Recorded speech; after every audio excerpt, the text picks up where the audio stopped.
ಸುವರ್ಣಕ್ಕೆ ಬಂದಿದ್ದೀರಾ. ನಾಗೇಂದ್ರ ಪ್ರಸಾದ್ ಅವ್ರ ಬಗ್ಗೆ ಹಾಗೆ ಈ ಒಂದು ಅದ್ಭುತ ಸಾಹಿತ್ಯದ ಬಗ್ಗೆ ನಿಮ್ಮ ಮಾತು. ನಾಗೇಂದ್ರ ಪ್ರಸಾದ್ 30 ವರ್ಷ ಆಯ್ತು ಅಂತ ಹೇಳಿ ಮೊನ್ನೆ ಬಂದು ಹೇಳಿದ್ರು. ನಂಬಕ್ಕೆ 30 ವರ್ಷ ಆಗೋಯ್ತು ಅಷ್ಟು ಬೇಗ ಅಂತ ಅನ್ಸುತ್ತೆ. ಯಾಕಂದ್ರೆ ಇವತ್ತು ಅವ್ರು ಅಷ್ಟೇ ಫ್ರೆಶ್ ಆಗಿ ಬರೀತಾರೆ. ಮೊದಲನೇ ಸಿನಿಮಾಗೆ ಹೆಂಗ್ ಬರೀತಾರೋ ಇವಾಗಲೂ ಅದೇ ತರ ಬರೀತಾರೆ. ಯಾವಾಗಲೂ ಎಷ್ಟೇ ವರ್ಷ ಆದ್ರೂ ನಾವು ಫಸ್ಟ್ ಇದ್ದ ಸಿನ್ಸಿಯಾರಿಟಿ ಯಾವಾಗ ಕೊನೆಯವರು ಕಾಪಾಡ್ತೀವೋ ಅವನೇ ಯಾವಾಗಲೂ ಗೆಲ್ಬೇನ್ ಸರ್ದಾರ್ ಅಂತ ಹೇಳಕ್ ಇಷ್ಟಪಡ್ತೀನಿ.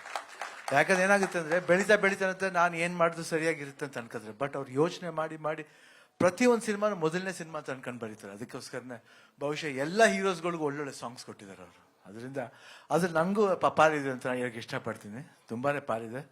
ಐ ಥಿಂಕ್ ನಾಗೇಂದ್ರ ಪ್ರಸಾದ್ ಅವ್ರು ಬರೆದಿದ್ದ ರೀತಿ ಇರ್ಬೋದು. ಅವ್ರು ಡಾಕ್ಟರ್ ಬಟ್ ಸಾಹಿತ್ಯ I think very very good. ಅದಕ್ಕೆ ಹೀಲಿಂಗ್ ಇರುತ್ತೆ. ಅವಲ್ವೇ ಮೆಡಿಸಿನ್ಸ್ಲು ಹೀಲಿಂಗ್ ಇರುತ್ತೆ, ಸಾಹಿತ್ಯದಲ್ಲೂ ಹೀಲಿಂಗ್ ಇರುತ್ತೆ.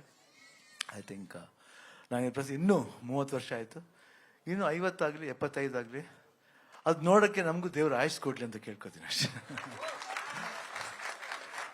All the best Nagendra Prasad. ಮೊನ್ನೆ ಬಂದರು, ನಾಳೆ ಖಂಡಿತ ಬರ್ತೀನಿ ಅಂತ ಹೇಳಿದೆ. ಯಾವ ಟೈಮ್ ಬರ್ಬೇಕು ನೀವು ಹೇಳಿ ಅಂದರೆ ಕರೆಕ್ಟ್ 5:05 ಬನ್ನಿ ಸರ್ ಅಂದರು. ಅದಕ್ಕೆ ಕರೆಕ್ಟ್ 5:15.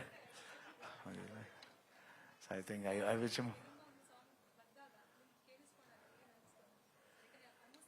ಎಲ್ಲ ಸಾಂಗ್ಸು ಚೆನ್ನಾಗೇ ಬರೀತಾರೆ. ಯಾವ ಸಾಂಗ್ ಅಂತ ಪರ್ಟಿಕ್ಯುಲರ್ ಹೇಳಕ್ಕೆ ಆಗಲ್ಲ. ಯಾಕಂದ್ರೆ ಅವ್ರು ಎಲ್ಲ ಟೈಪ್ ಸಾಂಗ್ಸು ಬರೀತಾರೆ. ಎಮೋಷನ್ಸ್ ಇರ್ಬೋದು, ರೊಮ್ಯಾಂಟಿಕ್ ಇರ್ಬೋದು, ಇಲ್ಲಾಂದ್ರೆ ಏನಂತೀವಿ ಹೀರೋಯಿಕ್ ಸಾಂಗ್ ಇರ್ಬೋದು. ಎಲ್ಲ ಸಾಂಗ್ನೂ ಒಂದು ಅರ್ಥ ಕೊಡ್ತಾರೆ. ತುಂಬ ಚೆನ್ನಾಗಿ ಎಕ್ಸ್ಪ್ರೆಸ್ ನಾವು ಆ್ಯಕ್ಟ್ ಮಾಡಬೇಕಂದ್ರೆ ಯಾರು ಏನೇ ಬರೆದ್ಬಿಟ್ರೆ ಆ್ಯಕ್ಟ್ ಮಾಡೋಕ್ಕಲ್ಲ. ಬಟ್ ಸಾಹಿತ್ಯ ಚೆನ್ನಾಗಿದ್ದಾಗ ನಾವು ಎಮೋಟ್ ಮಾಡೋಕ್ಕೆ ಈಸಿಯಾಗಿರುತ್ತೆ. ಯಾಕಂದ್ರೆ ಸಮ್ಟೈಮ್ಸ್ ಹಾಡ್ದೇನೆ ನಾವು ಆ್ಯಕ್ಟ್ ಮಾಡ್ತೀವಿ. ಅದಕ್ಕೆ ಐ ಥಿಂಕ್ ಅವ್ರ ಲಿರಿಕ್ಸ್ ಭಾಳ ಹೆಲ್ಪ್ ಆಗುತ್ತೆ. ಹೇಳ್ತೀವಿ ಆಮೇಲೆ ಹಾಡೋರು ಲಿರಿಕ್ ಬರೆಯೋರು ಇಬ್ಬರು ಮುಖ್ಯ ಆಗ್ತಾರೆ. ಭಾವನೆಗಳು ಅವ್ರು ಹೇಳ್ತಾರೆ, ಬಟ್ ಭಾವನೆ ಬರೆಯೋರು ಭಾವನೆಯಿಂದ ಬರೀತಾರೆ. ಸೊ ಆ ಎರಡು ಭಾವನೆ ತಗೊಂಡು ನಾವು ಮಾಡಬೇಕು. ಒಂದು ಸಾಂಗು ಹಾಡಿದೆ ನಾನು, ನಾನೇ ಅಮ್ಮ ಥ್ಯಾಂಕ್ಸ್ ಅಪ್ಪ ಥ್ಯಾಂಕ್ಸ್ ಈ ಭೂಮಿ. ಆ ಸಾಂಗ್ ಅದೇ ಆ ಸಾಂಗ್ ಆ ಸಾಂಗ್ ಅವರೇ ಬರ್ದಿದ್ದು. ಅದಕ್ಕೆ ಅದು ನಾವೇ ಹಾಡಿದ್ದು. ಅದು ಅದಕ್ಕೆ ಹಾಡ್ಬೋದಾ ಸರ್? ಇಲ್ಲ, ಮರ್ತು ಬಿಡಿ. ಲಿರಿಕ್ಸ್ ಕೊಡ್ತೀನಿ ನಾನೇ.